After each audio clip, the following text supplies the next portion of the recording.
Salam jumpa saudara-saudara yang Tuhan Yesus kasihi. Kita akan mendengarkan sabda Tuhan. Tentunya kebenaran firman Tuhan ini akan menyapa kita dalam masa penantian ketika kita merayakan Minggu Advent yang pertama. Sebelumnya, mari kita berdoa.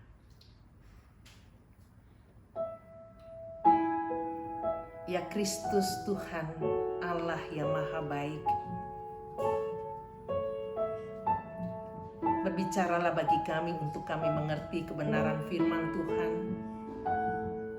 Dari Injil Lukas pasal 11 ayat 29 hingga ayat 32. Biarlah kami mengerti, kami menerima dan kami memaknai kehadiran Tuhan Yesus sebagai Tuhan Juru Selamat hidup kami. Sehingga apapun yang kami jalani, kami tidak mencari tanda-tanda lain, tapi hanya tertuju pada Tuhan Yesus yang telah datang dan akan datang kembali dalam hidup kami. Dalam nama Tuhan Yesus kami berdoa.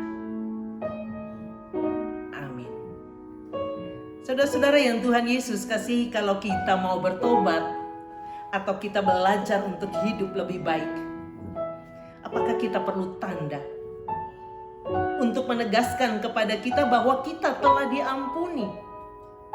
Apakah kita perlu tanda untuk menegaskan dalam perjalanan iman kita bahwa Tuhan telah mengampuni kita? Hal ini terjadi pada orang-orang yang mengikuti Yesus pada waktu itu. Ketika Yesus katakan mereka inilah angkatan yang jahat, mereka menuntut untuk mendapatkan tanda seperti pada peristiwa Yunus. Yunus ketika dia bertobat dan ketika dia menyampaikan pertobatan dan dia menjalani kehidupan seturut dengan apa yang Allah kehendaki, banyak orang yang menerima Allah. Banyak orang yang berbalik kepada Allah. Orang banyak pada waktu itu meminta tanda demikian. Tapi kata Tuhan Yesus,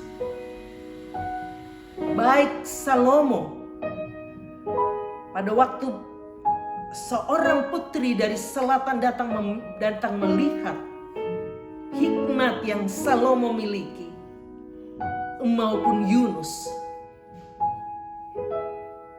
yang diminta tanda oleh orang banyak karena peristiwa yang terjadi pada waktu itu, tidak ada apa-apanya ketika Yesus menunjuk pada dirinya Tuhan Juru Selamat kehidupan, Tuhan yang akan menerima mereka, Tuhan yang akan menuntun mereka untuk bertobat, dan Tuhan yang akan mengampuni mereka. Memaknai kebenaran firman Tuhan ini, kita diajak untuk merasakan kehadiran Tuhan. Bukan sekedar tanda bagi kita bahwa Tuhan ada dalam kehidupan kita pada waktu kita berhasil. Atau bukan sekedar tanda bagi kita bahwa ketika Tuhan ada dalam kehidupan kita, sepertinya hidup kita baik-baik saja. Bukan itu. Tapi ketika Yesus hadir dalam kehidupan saudara dan saya, apa yang kita jalani,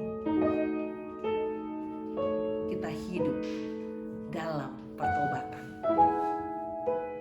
Apa yang kita lakukan, kita hidup dalam kebaikan Tuhan. Dan apa yang boleh kita berkaryakan, kita boleh melakukannya dalam kehendak Tuhan. Bahkan dalam perjalanan hidup kita, tanpa tanda satupun yang kita akan tuntut tuntut dan kita mau melihatnya. Segala sesuatu tetap berjalan dalam kendali dan kuasa Kristus. Itulah kehidupan orang percaya. Sehingga di dalam masa penantian ini kita tetap berharap Yesus akan datang kembali. Seperti janjinya. Kedatangannya itu akan menjadi kedatangan yang dinanti-nantikan oleh setiap orang percaya. Tuhan menolong kita untuk tidak bertanya kapan Yesus datang dan minta tanda kedatangan itu, tapi menjalani hidup ini dengan meyakini ketika datangnya Yesus yang kedua kali, kita dapat didapatkan Tuhan hidup dalam ketaatan dan kesetiaan. Tuhan memberkati kita. Amin. Mari kita berdoa. Ya Yesus, Juru Selamat kehidupan kami, Engkau pasti datang kembali dalam hidup kami.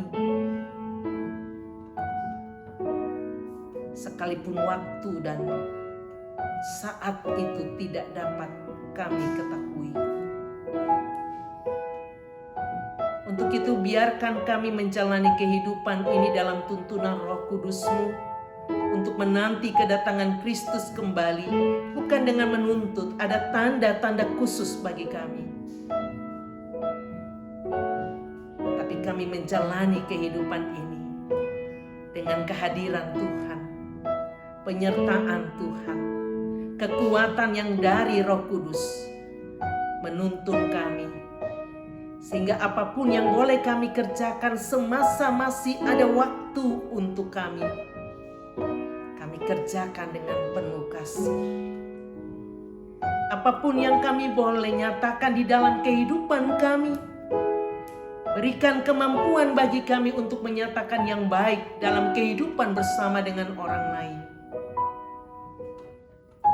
Terima kasih ya Tuhan. Terima kasih ya Yesus.